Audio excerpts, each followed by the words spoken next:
Get ready for the dictation. Start. A conjoint reading of the aforesaid provisions definitely indicates that in case any vehicle is to be plied on a public place or any other place to make the insurer liable to pay the compensation under the policy of insurance, statutory requirements have to be necessarily fulfilled, and these requirements are most strict in the case of a transport vehicle. Needless to say that requirement of having valid license is a statutory requirement, and absence of valid license is a statutory defense available to the insurance company. It need not be highlighted that the liability of the insurance company is contractual in nature.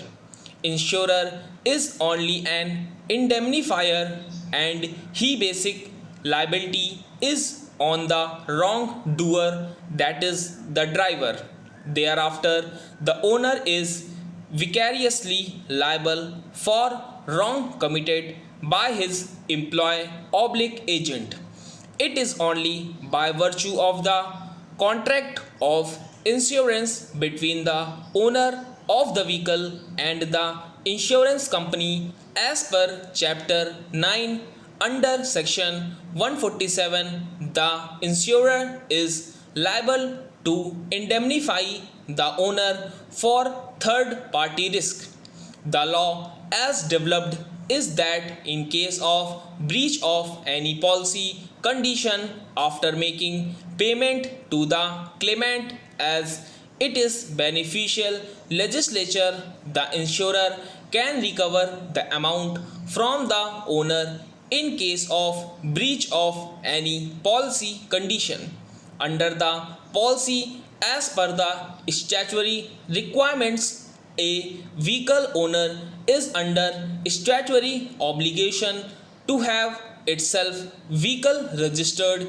In a case of transport vehicle, necessity is to have a certificate of fitness under section 56, without which the vehicle shall not be deemed to be validly registered for the purpose of section 136, and there is a statutory obligation to have permit in a case of transport vehicle to use the vehicle in public place whether or not such vehicle is carrying any passenger or goods for the purpose of plying in a place. In case all or any of these statutory requirement noted above is lacking, the insurer can avoid its liability. Apart from the statutory obligation in the terms of contract of insurance, it is clearly provided that vehicle will be driven by a duly licensed driver, or otherwise the insurer will not be liable to indemnify the owner.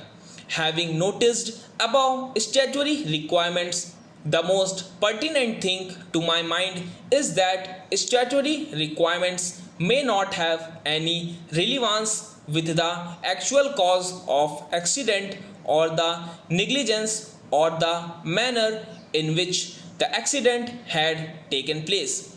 For example, if the other statutory requirements are satisfied but the vehicle was not registered, still the liability can be avoided by the insurer. Similarly, in a case of transport vehicle having a valid permit or not may not be relevant with the actual cause of accident on the issue of negligence, but still the liability can be avoided by the insurer because it is a statutory requirement, and as such it is a breach of policy condition. Similarly, there is requirement of fitness certificate in a case of transport vehicle, which is also essential for registration. Stop.